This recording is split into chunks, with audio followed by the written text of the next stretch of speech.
நண்பர்களே வணக்கம். உங்களது விவசாயி. கார்ப்பரேட் எம்ப்ளாயி வெர்சஸ் விவசாயி. கார்ப்பரேட் வேலை வந்து வெளியிலேருந்து பார்க்க சூப்பராக இருக்கும்.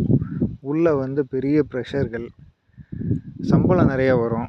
1 லட்சம் 1.5 லட்சம் ரூபாய் வரைக்கும் கூட ஐடி செக்டாரில் வாங்க முடியும்.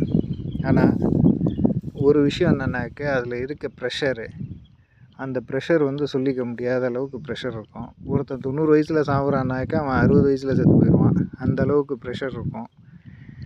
80,000 1 லட்ச ரூபா சம்பாதிச்சாலும் அவனோட மாநகராட்சியோட வாழ்க்கை எப்படி இருக்கும் அப்படின்னா, வீட்டில் சமைக்க முடியாது.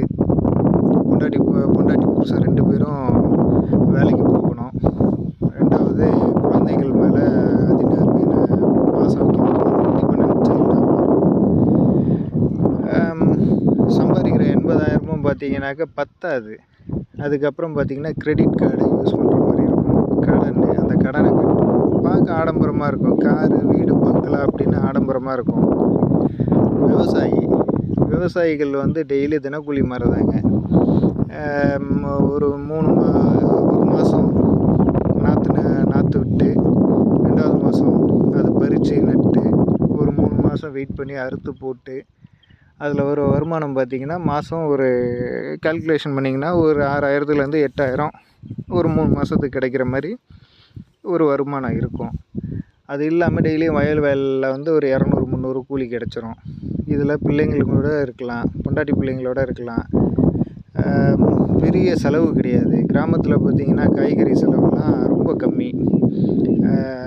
டவுன் ரேட் விற்றாலும் டவுனில் இது 1/2 கிலோ வாங்கணும், இது 1/4 கிலோ இப்படி தான் வாங்க முடியும்.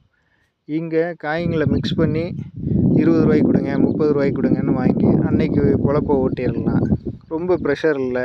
விவசாயம் பொறுத்த வரைக்கும் இயற்கையோடு ஒன்றிணைந்து வேலை செய்கிறதுனால சேத்துல காலை வச்சு வரப்பு வெட்டி களை எடுத்து அது கூடயே சேர்ந்து நம்ம ட்ராவல் பண்ணுறதுனால உடம்பும் ஹெல்த்தாக இருக்குது. மைண்ட் ப்ரெஷர் கிடையாது. என்ன டிப்ரெஷன் இருந்தாலும் அந்த வயலில் கால் வைக்கும் போது நமக்கு அந்த டிப்ரெஷன் குறைஞ்சி போயிடும். அதே மாதிரி வருமானம் பெருசாக இல்லைனாலும் நிம்மதியான வாழ்க்கை.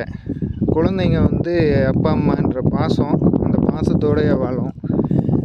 பெரிய சிபிஎஸ்சி ஸ்கூலோ இல்லை மெட்ரிக்கோ ஐசிஎஸ்சி சிலபஸ் படிக்கலைன்னா கூட நார்மல் ஸ்டேட் போர்டு படித்தா கூட அந்த குழந்தைகளோட பாசம் பெற்றோர்களோட சேர்ந்துருக்கும்.